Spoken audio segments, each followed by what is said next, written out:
Hello everyone, I am Amritanshu Roshan. Let's continue our fifth session. तो हम लोग last session में Carnot cycle को पढ़ रहे थे, जो कि हमने समझा कि कार्नोट साइकिल को क्यों हम रिवर्सिबल साइकिल बोलते हैं, क्यों हाइपोथेटिकल साइकिल बोलते हैं और क्यों आइडियल साइकिल है ना। लेकिन अब उस चीज को अगर आप फॉर्मूला से समझने की कोशिश करेंगे, कैसे न्यूमेरिकल्स में कैसे इसे यूज करेंगे, चलिए तो हम लोग अब डिस्कस करते हैं हीट इंजन पे। तो कार्नोट साइकिल पे आधारित जो हीट इंजन बना उसे हम लोग कार्नोट हीट इंजन कहते हैं ना। तो कार्नोट महोदय ने कार्नोट हीट इंजन का थ्योरेटिकल कॉन्सेप्ट दिया था, तो जिस आधार पे अभी हम लोग उसका एक एनालिसिस करेंगे। तो चलिए मान लेते हैं कि हमारे पास एक सोर्स है जिसका टेम्परेचर है T1, जिसे मान लेते हैं दैट इज 1200 केल्विन, और ये मान लीजिए एक हमारा रिवर्सिबल हीट इंजन है या सिंपल अभी हीट इंजन हम लोग मान रहे हैं, और यह सिंक टेम्परेचर है 300 केल्विन। ठीक है, ये हमारा T1 है और ये हमारा T2 है। चलिए तो ये सोर्स और सिंक ये हीट इंजन है। मान लेते हैं, मैं एज्यूम कर रहा हूं फॉर सिंप्लीफिकेशन कि हीट इसमें 100 kilo joule as a input इस रिवर्सिबल हीट इंजन में आ रहा है ना, जिसका कुछ हिस्सा ये कन्वर्ट हो रहा है एज ए वर्क और कुछ हिस्सा ये रिजेक्ट हो रहा है। ठीक है, चलिए तो जब हम कार्नोट साइकिल की बात करते हैं, कार्नोट हीट इंजन की बात करते हैं ना, तो सबसे पहले मैंने बताया आपको लास्ट सेशन में कि जब हम कार्नोट हीट इंजन की बात करते हैं तो वो हमेशा रिवर्सिबल प्रोसेस पे आधारित होता है, तो वो हमेशा मैक्सिमम इफिशियंसी देगा। तो कार्नोट महोदय ने तो इफिशियंसी का कैलकुलेशन नहीं किया था, बाद में ना क्लॉसियस और केल्विन जो थे उन्होंने इंट्रोपी के थ्रू इसके फॉर्मूला को डिराइव करके बताया कि इस हीट इंजन, अगर ये कार्नोट साइकिल पे आधारित हीट इंजन है, तो अगर ये कार्नोट हीट इंजन होगा तो डेफिनेटली ये रिवर्सिबल इन नेचर होगा, रिवर्सिबल हीट इंजन होगा, और इसका जो इफिशियंसी होगा वो मैक्सिमम होगा। तो इसको मैक्सिमम इफिशियंसी भी लिख सकते हैं। ये सारे टर्म एक ही हैं, तो आपको क्वेश्चंस में बहुत बारीकी से समझना होगा कि रिवर्सिबल हीट इंजन क्या है, या मैक्सिमम इफिशियंसी की बात हो रही है, कार्नोट इफिशियंसी की बात हो रही है, तो वहां पे इसका एस्टिमेशन इन्होंने किया 1 माइनस T2 बाय T1, जहां पे T2 क्या है, हमारा सिंक टेम्परेचर है, याद रखना है इन केल्विन, और T1 क्या है, ये सिंक है, और ये क्या है, सोर्स है। तो इस तरह से अगर हमको सोर्स और सिंक पता है तो उस हीट इंजन का, अगर वो रिवर्सिबल हीट इंजन है और वो कार्नोट साइकिल पे आधारित है, कार्नोट हीट इंजन है, तो उसका हम मैक्सिमम इफिशियंसी कैलकुलेट कर सकते हैं। तो अगर इस सिचुएशन में हम लोग पुट करें तो what is the maximum efficiency बताइए ना, इट इज 1 माइनस 300 बाय 1200। ठीक है, यहां से क्या आ जाएगा, 1 माइनस 1 by 4 that is 3 by 4, that is nothing but the 75%। तो आपको समझना होगा कि इस हीट इंजन का मैक्सिमम इफिशियंसी कितना हो सकता है, 75%। मतलब इस हीट इंजन का, ये ध्यान रहे ये कार्नोट हीट इंजन है, इसका मैक्सिमम कन्वर्जन रेट हीट का वर्क में कितना हो सकता है, 75 हो सकता है। आई can say that heat engine के ये मैक्सिमम औकात है, इससे ज्यादा ये वर्क नहीं दे सकता है। तो I can say that is maximum work output. कब हमको मिलेगा, जब ये हीट इंजन मैक्सिमम इफिशियंसी देगा। मैक्सिमम इफिशियंसी कब देगा, जब ये हीट इंजन कैसा होगा, रिवर्सिबल नेचर होगा, या ये कार्नोट हीट इंजन होगा। कितना निकल गया, 75%। आई कैन से दैट ये कितना हो जाएगा, 75 किलो जूल। अच्छा, रेस्ट जो है क्या है, वो रिजेक्ट हो जाएगा, ले लीजिए 25 किलो जूल। आई कैन से ये मैक्सिमम वर्क आउटपुट है and this is will be minimum heat rejection. क्योंकि अगर एक्चुअल कंडीशन में हम बात करें तो एक्चुअल हीट इंजन जो है कभी भी रिवर्सिबल नहीं होता है, वो तो इरिवर्सिबल इन नेचर होगा। कुछ ना कुछ उसमें इंटरनल या एक्सटर्नल इरिवर्सिबिलिटी फैक्टर होगा जिससे उसके परफॉर्मेंस में कमी आएगी। तो उसका एक्चुअल इफिशियंसी हमेशा मैक्सिमम इफिशियंसी से क्या होगा, कम होगा। तो मैं मान ले रहा हूं ना, यहां पे मैं मान ले रहा हूं ये अभी इरिवर्सिबल हीट इंजन है और इसका इफिशियंसी, लेट्स टेक इसका एक्चुअल इफिशियंसी हीट इंजन का कितना है, 60%। देखिए इरिवर्सिबिलिटी फैक्टर होगा ही होगा रियल लाइफ में, रियल हीट इंजन में फ्रिक्शन रहना ही रहना है ना, तो परफॉर्मेंस में कमी आएगी। कभी भी आप 18 घंटा नहीं पढ़ सकते हैं, ठीक है, कुछ ना कुछ आपका समय 6 घंटे के अलावे भी बर्बाद होना ही होना है, ठीक है। तो अगर ये 60% है, इसका क्या मतलब हो गया कि हीट का कन्वर्जन मैक्सिमम कितना कर सकता है, वो 60। तो उस कंडीशन में आप बताइए ये क्या, इसका एक्चुअल वर्क आउटपुट कितना होगा, that is nothing but 60 kilo joule. और चूंकि फर्स्ट लॉ कंजर्व है तो 100 सिस्टम में इन कर रहा है, तो ये कितना बाहर जाएगा, 60 इधर गया तो रेस्ट कितना हो गया, तो इस केस में ये क्या हो जाएगा 40 किलो जूल। तो समझना होगा कि maximum work output, minimum heat rejection, ये आपको ऑब्जेक्टिव क्वेश्चंस और यूनिवर्सिटी में फुल लेंथ क्वेश्चंस इसी तरह से आएंगे। फिर एक्चुअल वर्क आउटपुट भी आपको मिला, ठीक है। चलिए अब अगर एक्चुअल वर्क आउटपुट मिला, दैट मीन्स हम कह सकते हैं कि इस हीट इंजन का पोटेंशियल था, इस इंजन की मैक्सिमम क्षमता थी 75 किलो जूल वर्क देने की, लेकिन ये अभी मैक्सिमम पे नहीं काम कर रहा है, कुछ ना कुछ इसमें कमी आ गई है, ये 60 वर्क आउटपुट दे रहा है। क्लियर है। तो यहां पे 2 इफिशियंसी आएगा। तो ध्यान रहे जब हम एक्चुअल बात कर रहे हैं या जब रिवर्सिबल वर्ड यूज नहीं हो रहा हो, जब मैक्सिमम नहीं यूज हो रहा हो, जब कार्नोट नहीं क्वेश्चन में बताया जा रहा है, तो सीधा एक्चुअल समझना है। लेकिन जब लिखा जा रहा है कि रिवर्सिबल हीट इंजन, आंख बंद करके सीधा सोचना है कार्नोट के बारे में, और तब सिर्फ हमारा ध्यान सोर्स और सिंक पे होगा।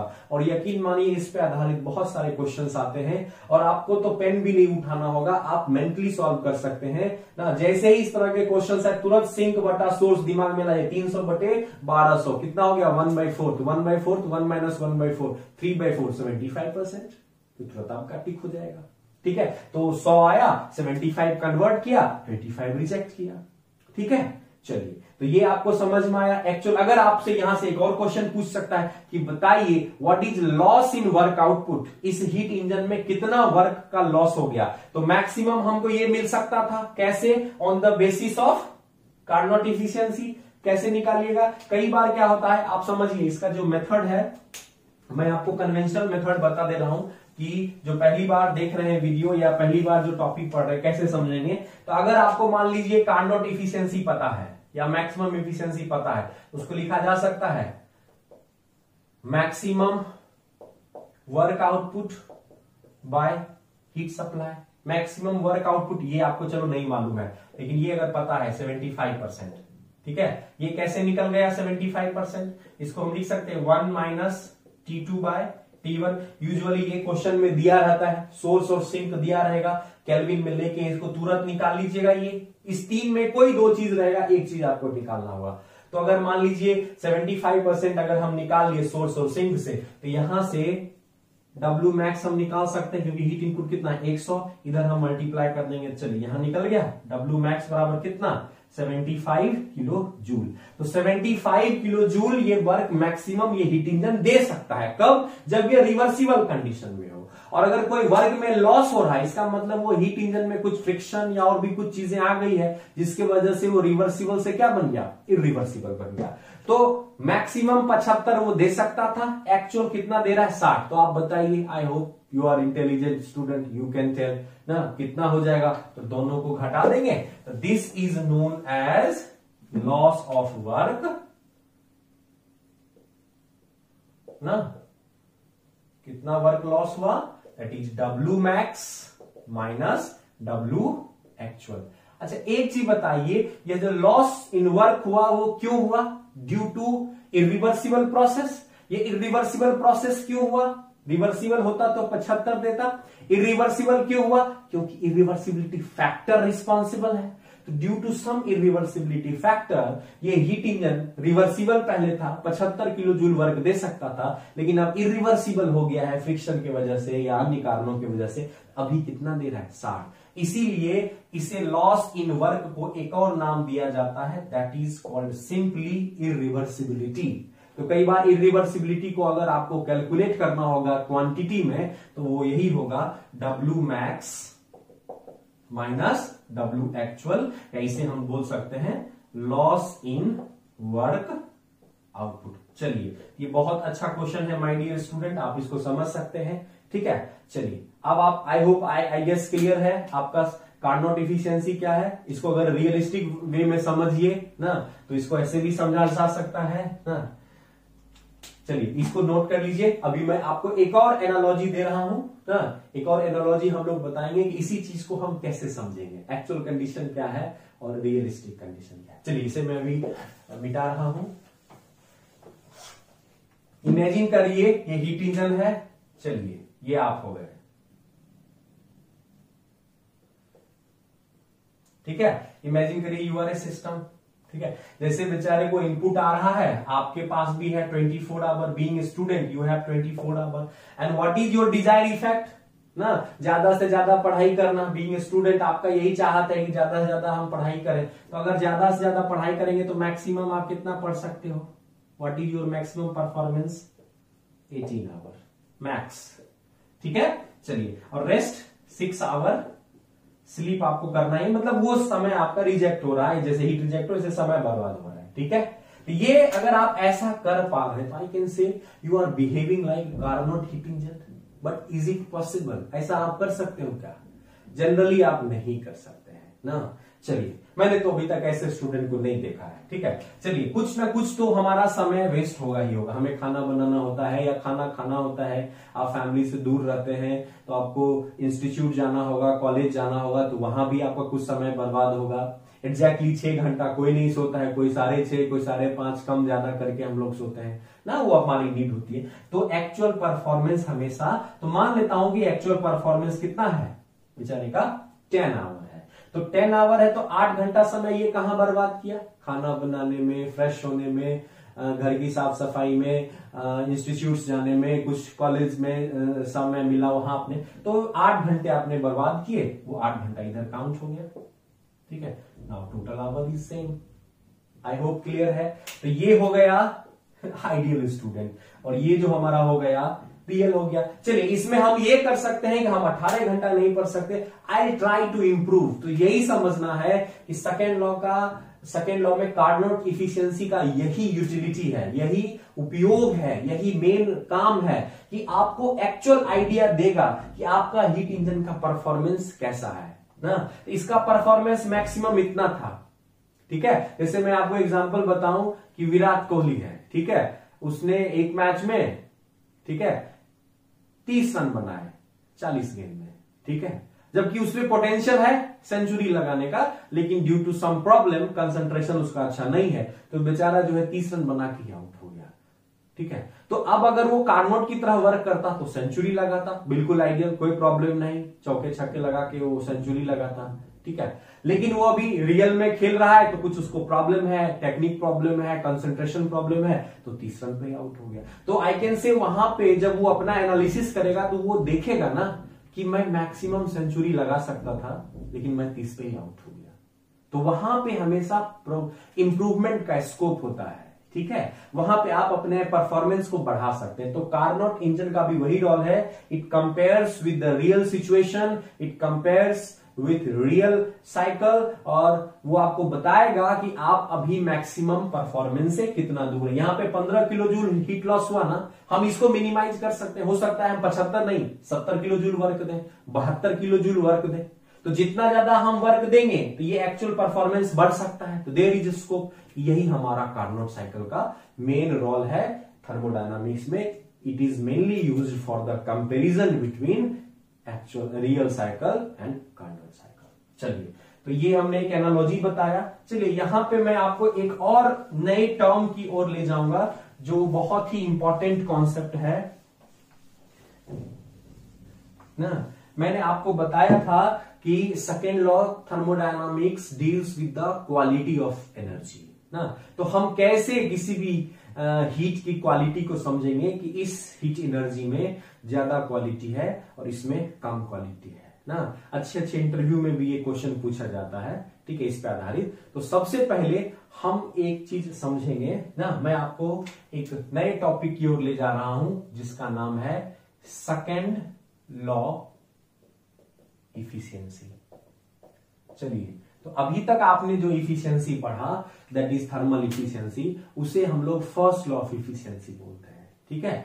वो और इसमें क्या अंतर है, क्यों इसकी हमें जरूरत पड़ी, इसके लिए मैं आपको एक एक सिचुएशन देना चाह रहा हूं जहां से आप ये समझ पाएंगे कि what is the need of second law efficiency, what is second law efficiency, क्यों इसे हम पढ़ते हैं, and how it is related with the Carnot efficiency या maximum efficiency of a heat engine. ठीक है, चलिए तो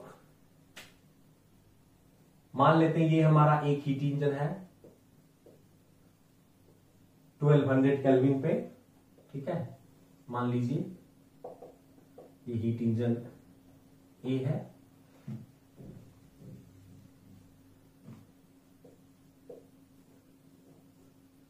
ये 300 केल्विन है। ठीक है, this is your sink, this is your source. ठीक है, ओके अब यहां पे क्या देख रहे हैं कि let suppose for simplicity I am taking यहां से 1200 किलो जूल हीट सिस्टम में आ रहा है। ठीक है, और ये 600 kilo joule as a work output दे रहा है, और 600 किलो जूल ये हीट को क्या कर रहा है, इस हीट इंजन को रिजेक्ट कर दे रहा है कहां, सिंक में। ठीक है, एटमॉस्फेयर में ले सकते हैं। ये हमारा केस 1 है। और अब हमारे पास एक और केस है जिसमें हमारे पास जो सोर्स है वो है 600 केल्विन पे।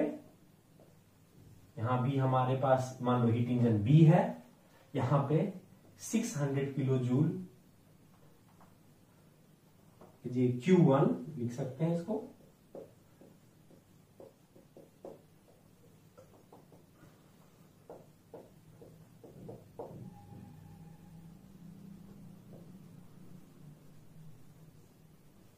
और ये है हमारा अगेन 300 केल्विन।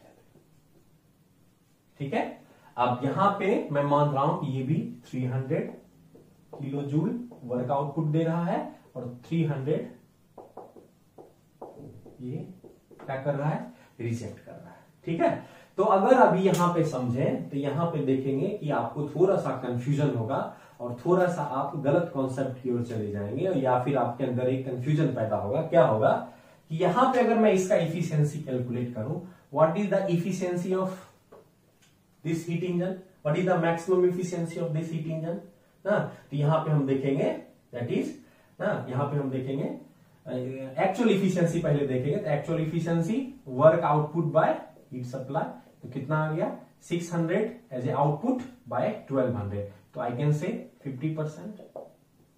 ठीक है, this is the efficiency of heat engine A. और अगर यही चीज हम इसके लिए करें तो यहां भी हमारा हो जाएगा, आउटपुट कितना है 300 और इनपुट कितना है 600, तो 300 बाय 600 अगेन कितना आ गया 50%। नाउ माय क्वेश्चन इज कि यहां पे हीट इंजन ए, हीट इंजन बी, दोनों का इफिशियंसी 50-50% है, 50-50% है।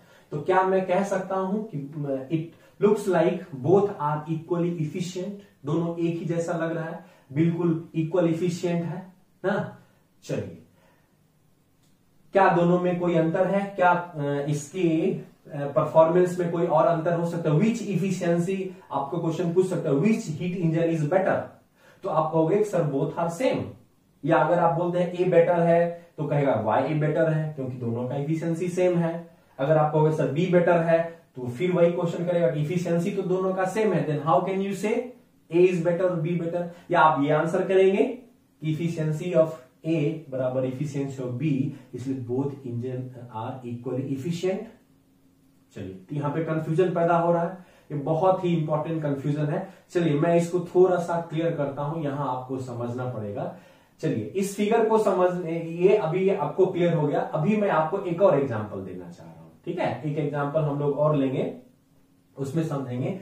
तो हमारे पास, चलिए आप लोग, आई होप आप लोग सब कोई क्रिकेट देखते होंगे, सब लोग आप लोग एंजॉय करते होंगे, क्रिकेट सब कोई समझता है। हाल ही में इंडिया वर्ल्ड कप अभी खेला था। ठीक है, तो चलिए हम लोग एक सिचुएशन लेते हैं कि हमारे पास दो प्लेयर है। ठीक है ना, प्लेयर ए है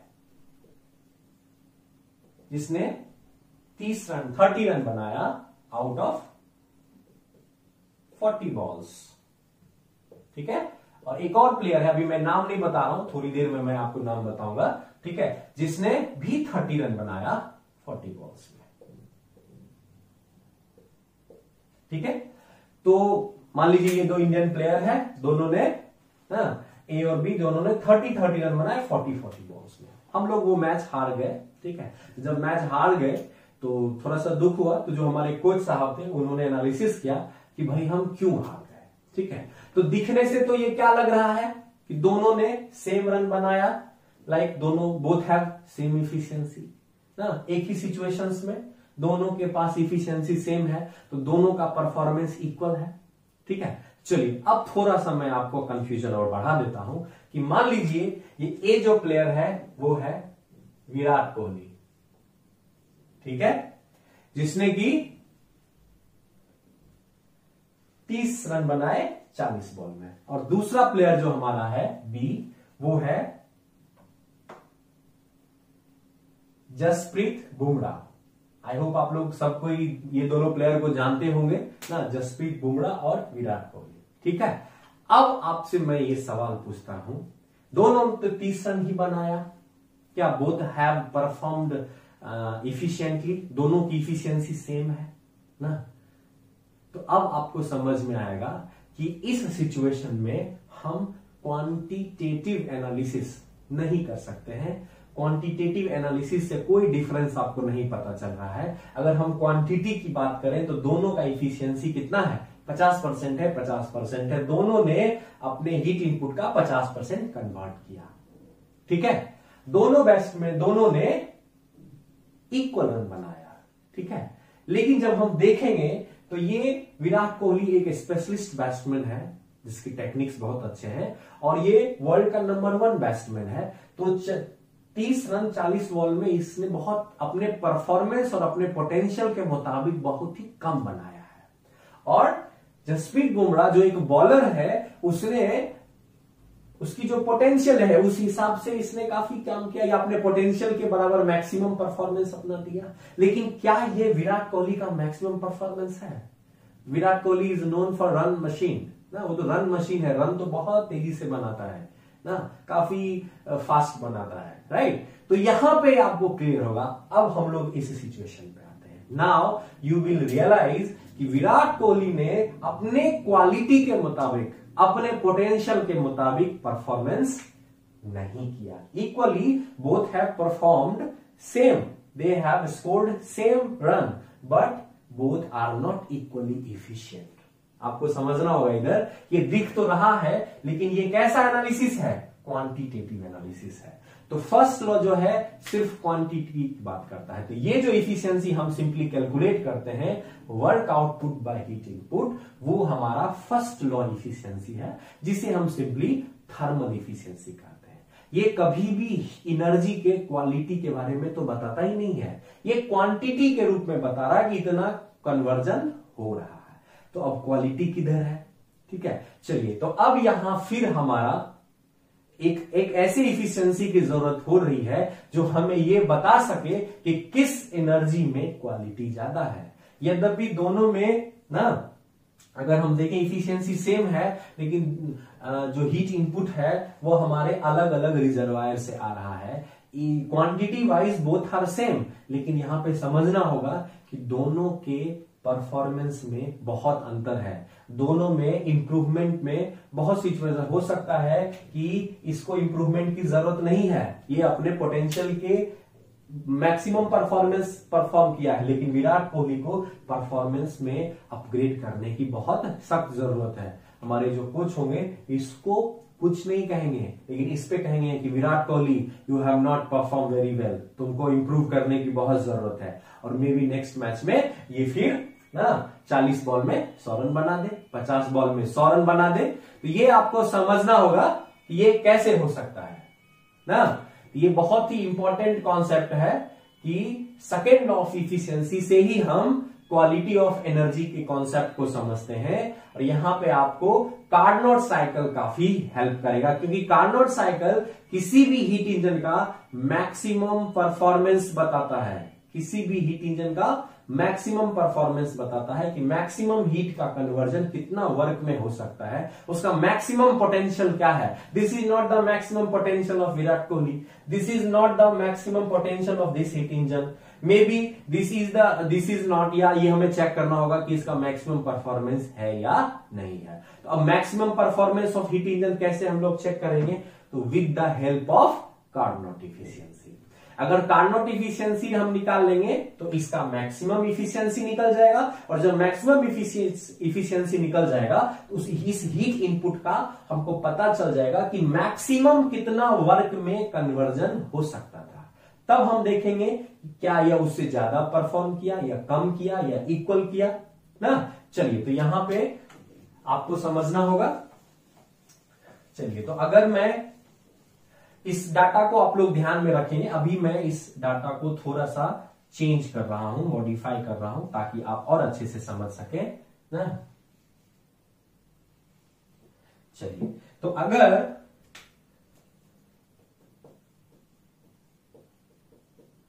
तो यहां से मैं पूछूं कि ए का मैक्सिमम पॉसिबल वर्क डन क्या हो सकता है, तो क्लियर है, सबसे पहले इसका मैक्सिमम इफिशियंसी निकालना होगा। ठीक है, तो मैंने आपको सिखाया है what is the maximum efficiency, इसका 1 माइनस T2 बाय T1। ठीक है, चलिए, ये किसके बराबर हो जाएगा, मैक्सिमम वर्क बटा हीट सप्लाई।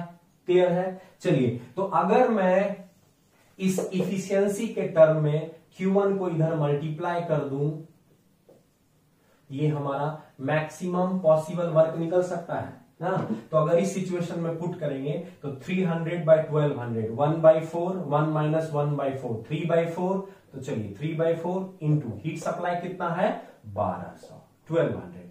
तो यहां से आप क्या देखेंगे कि ना मैक्सिमम वर्क मुझे कितना मिल सकता है, that is nothing but the Q1 by 1 minus T2 by T1। I hope ये क्लियर होगा ना।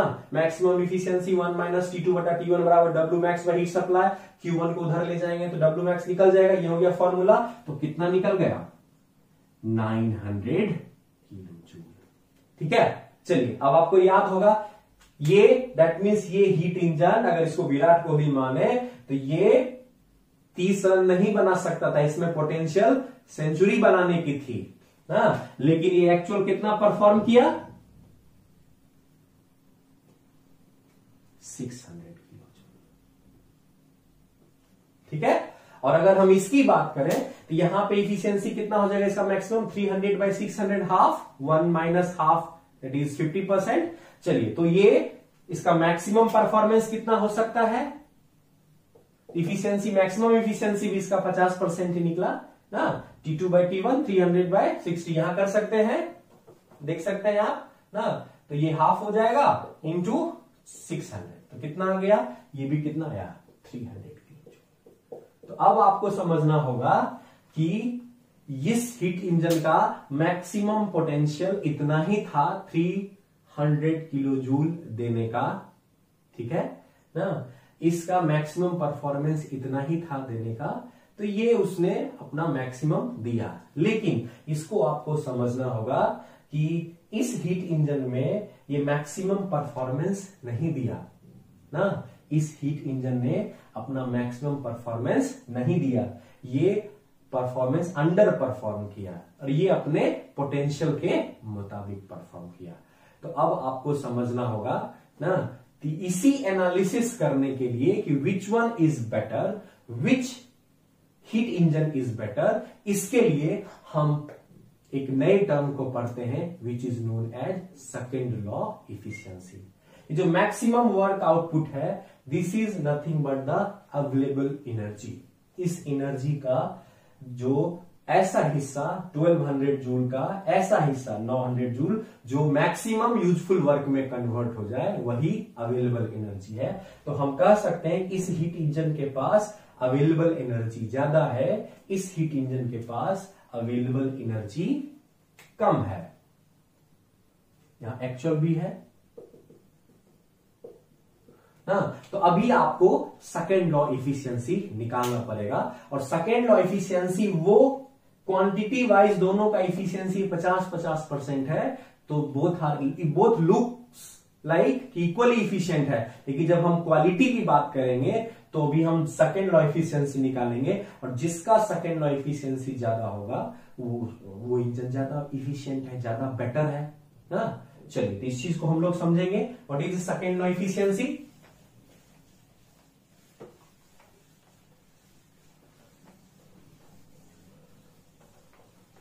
तो सेकेंड लॉ जो इफिशियंसी है वो हमेशा बताता है,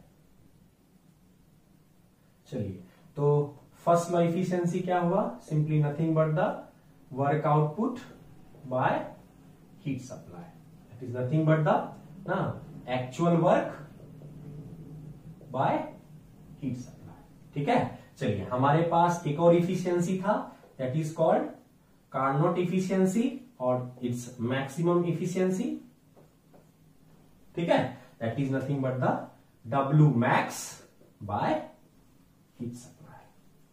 ठीक है, W max by heat supply. ठीक है, चलिए, और अब हमारा आता है सेकेंड लॉ इफिशियंसी। चलिए, इसमें यह समझना होगा कि किसने अपने पोटेंशियल के मुताबिक परफॉर्मेंस किया। दैट मीन्स आप कितना मैक्सिमम परफॉर्मेंस कर सकते थे, मैक्सिमम वर्क डन कितना आप दे सकते थे, उसकी तुलना में आपने कितना एक्चुअल परफॉर्म किया। W actual by W max। ठीक है, चलिए, तो यहां पे अगर आप समझने की कोशिश करेंगे तो यहां पे अगर हम W actual की बात करें, ठीक है, और मैंने आपको बताया था कि किसी भी हीट इंजन में हम लोग कैसे मैक्सिमम वर्क निकालेंगे। तो मैक्सिमम वर्क के लिए आपको क्या चाहिए था? Carnot efficiency, that is 1 minus T2 by T1, and this is also equal written as W max by heat supply। तो यहां से हम लिख सकते हैं W max का क्या फॉर्मूला हो गया? Q1 into 1 minus T2 by T1। चलिए, यहां लिखा जा सकता है Q1 into 1 minus T2 by T1। अब अगर इस टर्म को समझेंगे ना, इस टर्म को समझेंगे, चलिए, this is known as first law efficiency by 1 minus T2 by T1 is known as, this is the Carnot efficiency. चलिए, तो यहां से आपको सेकेंड लॉ इफिशियंसी को आप डिफाइन कर सकते हैं, या तो आप वर्क के टर्म में डिफाइन कर सकते हैं या इफिशियंसी के टर्म में डिफाइन कर सकते हैं।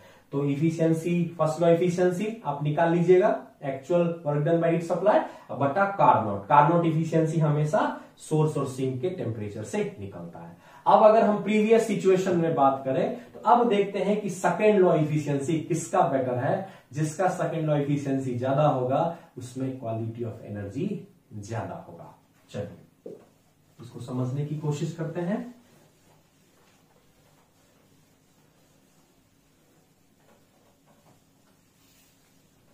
तो अगर हम हीट इंजन ए का कैलकुलेट करें, आपको याद होगा ना सेकेंड लॉ इफिशियंसी, तो फर्स्ट लॉ इफिशियंसी कितना था? 0.5 50%, या हम लोग वर्क की ही बात करते हैं ना, actual work by W max. तो फर्स्ट केस में एक्चुअल वर्क था कितना? 600, याद है 1200 का 600 हो रहा था, और मैक्सिमम कितना निकला था? 900। ठीक है, तो इसका इफिशियंसी अगर आप कैलकुलेट करेंगे तो 2/3 ना, कितना हो गया? 66.6%। ठीक है, और अगर हम इसका B का कैलकुलेट करें ना, तो B का अगर हम कैलकुलेट करेंगे तो सेकेंड लॉ इफिशियंसी B के लिए क्या होगा ना, एक्चुअल वर्क कितना था? Actual work was 300। ठीक है, एक्चुअल वर्क वाज 300 ना, और मैक्सिमम वर्क उसमें कितना आ रहा था? आपको याद होगा 600 300 था, मैक्सिमम भी हमारा उतना ही आ रहा था बाय 300। तो यहां आप क्या देख रहे हैं? ये 100% निकल रहा है second law efficiency. That means कि आपको समझना होगा कि जो हीट इंजन ए था, it's like Virat Kohli, he has not performed well. वो अपने पोटेंशियल्स का मात्र 66% ही परफॉर्म कर पाया। दैट मीन्स इधर इंप्रूवमेंट की काफी गुंजाइश है, राइट। इधर आपको इंप्रूवमेंट और करना होगा, इसमें और इंप्रूवमेंट हो सकता है, इसकी क्वालिटी और बढ़ाई जा सकती है ना। इसमें हम जो इरिवर्सिबिलिटी फैक्टर उसको मिनिमाइज करके इसके परफॉर्मेंस को और अपग्रेड कर सकते हैं, तब विराट कोहली और अच्छा स्कोर कर सकता है। लेकिन ये अपने पोटेंशियल के बराबर परफॉर्म किया, तो इसमें अब कोई इंप्रूवमेंट की गुंजाइश नहीं है। तो अब आपको समझ में आया होगा कि second law efficiency how it is needed for the performance of heat engine, किस तरह से हीट इंजन के परफॉर्मेंस के लिए सेकेंड लॉ ऑफ इफिशियंसी हमारा जरूरत है। ठीक है, ये बहुत बड़ा टर्म है। अब आप समझ सकते हैं कि कौन सा हीट इंजन बेटर है, अगर आपको पूछा जाए तो अब आप यहां पे जवाब दे सकते हैं ना। तो जो यहां पे बी का परफॉर्मेंस बेटर है, तो बी जो हमारा हीट इंजन है वो ए से ज्यादा इफिशियंट है, अगर हम क्वालिटी वाइज बात करें। और क्वांटिटी वाइज बात करें, फर्स्ट लॉ इफिशियंसी बात करें, तो both have equal efficiency. Similar question बार के इंटरव्यू में बहुत पहले पूछा जा चुका है और अक्सर हाँ पूछा जाता है, और बच्चे इस सवाल का जवाब नहीं दे पाते हैं क्योंकि उनके पास सेकेंड लॉ इफिशियंसी का कॉन्सेप्ट नहीं होता है, और अगर कॉन्सेप्ट है तो उसको वो सिचुएशंस में समझ नहीं पाते हैं, अप्लाई नहीं कर पाते हैं। ये बात हो गई। एक और इसमें टॉपिक बचा हुआ है क्वालिटी ऑफ एनर्जी ना, तो वो भी मैं आपको एक एग्जांपल के थ्रू ही समझाऊंगा कि किस तरह से हम क्वालिटी ऑफ एनर्जी को समझ सकते हैं। चलिए,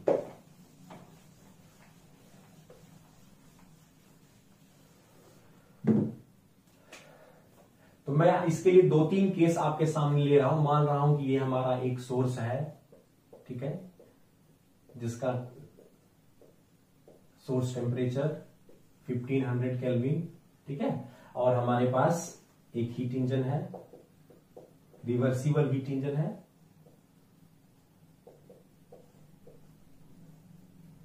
और ये सिंक है 300 केल्विन, ठीक है। हाँ, अब मैं मान लेता हूं 100 kilo joule as a heat input Q1 आ रहा है। चलिए, तो बताइए ये हीट इंजन कितना मैक्सिमम वर्क दे सकता है, कैलकुलेट कर सकते हैं W मैक्स।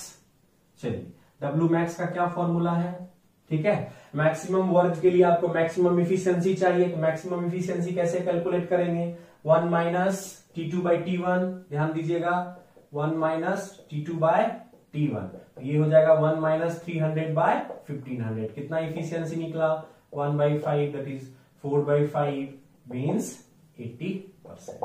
अगर 80% इफिशियंसी निकला, इसका मतलब आई कैन से दैट ना, इसको लिखा जा सकता है maximum efficiency into heat supply, ठीक है। 80% है, हीट सप्लाई 100 है, क्या हो जाएगा 80 किलो जूल, ठीक है। अब हीट कितना रिजेक्ट होगा, Q2 20 किलो जूल।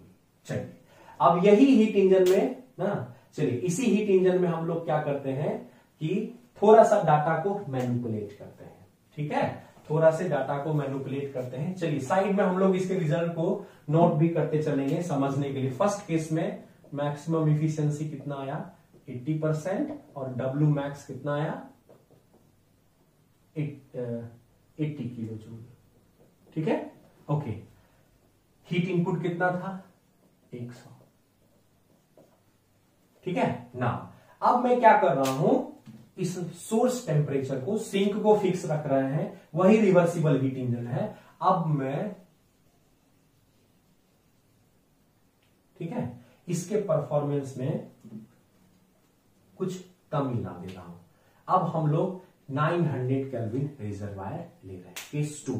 अगर 900 केल्विन ले रहे हैं, अब ये 300 और 900 के बीच है, तो अब आप मुझे बताइए, ये हीट इंजन वही 100 किलो जूल एनर्जी है ना, क्वांटिटी वाइज वही एनर्जी है, बस अंतर इतना है, इससे पहले वो 1200 केल्विन रिजर्वायर से आ रहा था, अभी 900 केल्विन रिजर्वायर से आ रहा है। तो what will be the maximum possible work of this heat engine, ठीक है। तो मैक्सिमम एफिशिएंसी कितना होगा, ठीक है, 1 माइनस 300 बाय 900। चलिए थोड़ा फास्ट करेंगे, आई होप आप मेंटली स्ट्रांग हो गए हैं। बराबर 100, ये कितना निकल गया 1/3, 2/3। चलिए तो ये 1/3 आ गया, 2/3 इंटू 100%, तो यहां से हमारा निकल गया 66.6 किलो जूल। ठीक है, तो वही 100 किलो जूल हीट है। यहां पे इफिशियंसी हमारा क्या मिला, ठीक है 66%, और W मैक्स कितना मिला 66.6 किलो जूल। चलिए अब लास्ट केस लेते हैं, जब हम लोग इसको 600 केल्विन ले लेंगे। चलिए तो अगर 600 केल्विन ले लेंगे तो कुछ नहीं करना है। अब बताइए सेम हीट इंजन है, कितना इसका इफिशियंसी हो जाएगा, हाफ ना, दैट मीन्स 50%।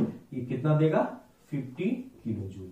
उस हिसाब से ये भी चेंज कर जाएगा, हीट रिजेक्शन भी 50 किलो जूल हो जाएगा ना। चलिए तो थर्ड केस में वही heat engine 100 kilo joule, maximum efficiency कितना 50%, W मैक्स कितना 50 किलो जूल। तो आप क्या ऑब्जर्व कर रहे हैं, मैं ये क्यों बता रहा हूं आपको, गौर करने की बात है।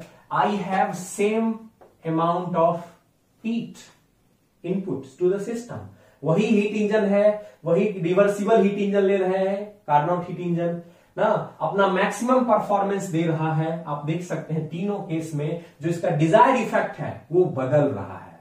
ठीक है, क्वांटिटी सेम है लेकिन स्टिल इसका डिजायर इफेक्ट चेंज हो रहा है। दैट मीन्स उस एनर्जी से जो मैक्सिमम यूजफुल वर्क है वो हमको अलग अलग मिल रहा है।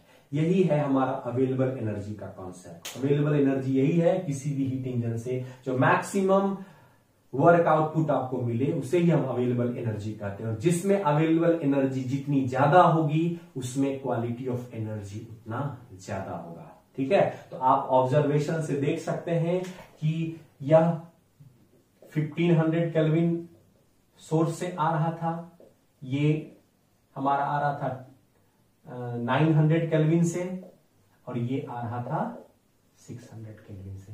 कहने का मतलब है कि अगर हायर टेम्परेचर के थर्मल रिजर्वायर से वही 100 किलो जूल एनर्जी ले रहे हैं तो उसमें अवेलेबल एनर्जी ज्यादा है, उसमें यूजफुल वर्क हमको जो वर्क आउटपुट है वो 80 किलो जूल ज्यादा मिल रहा है। ठीक है, और वही 100 किलो जूल एनर्जी है, वही हीट इंजन है, वही हीट इनपुट है, बस थर्मल रिजर्वायर का टेम्परेचर लो होने की वजह से ये मैक्सिमम पॉसिबल वर्क कम दे पा रहा है। तो आई मीन टू से मैं यहां से ये कंक्लूजन निकाल सकता हूं कि अगर आप हायर टेम्परेचर से हीट को एनर्जी को एक्सट्रैक्ट करते हैं या हायर थर्मल रिजर्वायर से अगर एनर्जी को आप एक्सट्रैक्ट करते हैं तो same amount of he energy क्यों ना हो लेकिन उसमें क्वालिटी ऑफ एनर्जी ज्यादा है, जिस वजह से मैक्सिमम यूजफुल वर्क आपको ज्यादा मिल रहा है। I hope it makes sense to you, ये आपको समझ में आया होगा। तो यही है क्वालिटी ऑफ एनर्जी का concept, quality of energy of concept जिसे हम W मैक्स बोल रहे हैं 1 minus T2 by T1 into Q1, that is nothing but the available energy of a heat engine. इसको हम सिंपली बोल सकते हैं मैक्सिमम यूजफुल वर्क। क्लियर है? तो आई होप आपको समझ में आया होगा कि क्वालिटी ऑफ एनर्जी का क्या मतलब है। कई बार आपके सामने सिचुएशंस होंगे कि दो केस दे देंगे आपको और कहेंगे कि दोनों का इफिशियंसी देखिए, तो फर्स्ट ला इफिशियंसी दोनों का सेम आएगा, लेकिन जब आप सेकेंड ला इफिशियंसी निकालेंगे तो एक्चुअल में पता चलेगा कि कौन सा हीट इंजन ज्यादा अच्छा है ना। और ये जो डिसीजन होता है वो क्वालिटी वाइज होता है, राइट। और यहां पे क्वालिटी ऑफ एनर्जी का क्या कॉन्सेप्ट है, अगर हायर टेम्परेचर से एनर्जी को लिया जाए तो उस एनर्जी में क्वालिटी ज्यादा होगा, और सेम अमाउंट ऑफ एनर्जी अगर लोअर टेम्परेचर रिजर्वायर से लिया जाए तो उसमें क्वालिटी कम होगा। क्वालिटी कम होने के वजह से ही हीट का कन्वर्जन वर्क में कम होता है, या क्वालिटी ऑफ एनर्जी अधिक होने के वजह से ही आपको हीट का कन्वर्जन ज्यादा होगा। आई होप आपको ये सेशन अच्छा लगा होगा। तो हम लोग कार्नोट साइकिल को पढ़ रहे थे, अभी तक कार्नोट साइकिल के एनालिसिस को समझ रहे थे।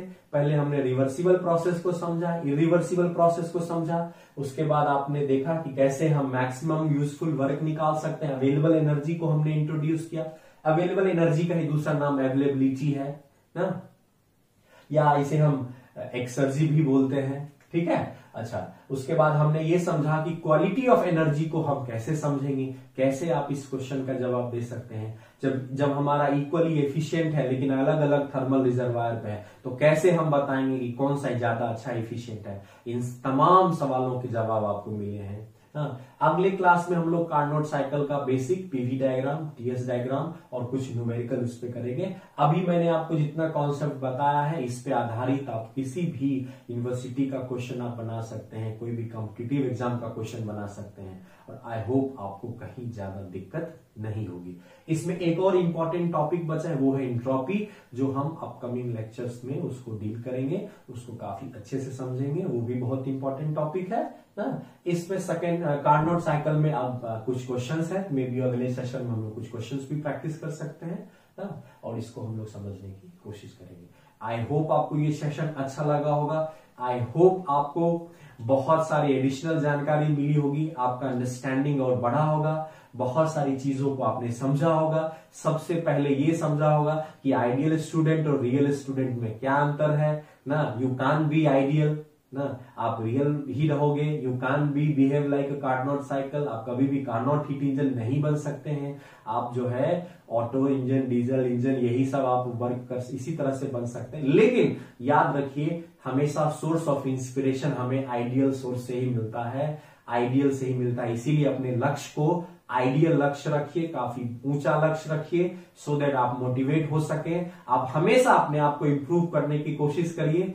ठीक है, हम कार्नोट इफिशियंसी के इक्विवेलेंट नहीं हो सकते हैं, लेकिन अपने एग्जिस्टिंग परफॉर्मेंस को अपग्रेड करके उसके करीब जरूर आ सकते हैं ना। अपने आप को उसके करीब ले जाएंगे ताकि हमारा परफॉर्मेंस बढ़ सके, हम अपने क्वालिटी की ओर को और इंप्रूव कर सकें। और don't forget, second law deals mainly with quality of energy. ठीक है, तो चलिए इसके साथ मैं इस सेशन को कंप्लीट करता हूं। आपको अगर ये सेशन अच्छा लगा होगा तो इस YouTube चैनल को लाइक करिए, सब्सक्राइब करिए, अपने दोस्तों में शेयर करिए, इसको बताइए। चाहे आप पॉलिटेक्निक या इंजीनियरिंग स्टूडेंट हैं, आपके लिए बिल्कुल यूजफुल है। इसे अपने दोस्तों के व्हाट्सएप ग्रुप में डालिए। ठीक है, अपने आप इसको पढ़ने के बाद आप क्वेश्चन सॉल्व कर सकते हैं। तो इस तरह से मैं आपको आश्वस्त करता हूं कि आपको कहीं भी इस टॉपिक के अंडरस्टैंडिंग में दिक्कत नहीं होगी। तो हम लोग अगले सेशन के लिए, ठीक है, अभी फिलहाल स्टॉप करते हैं। Okay, thank you.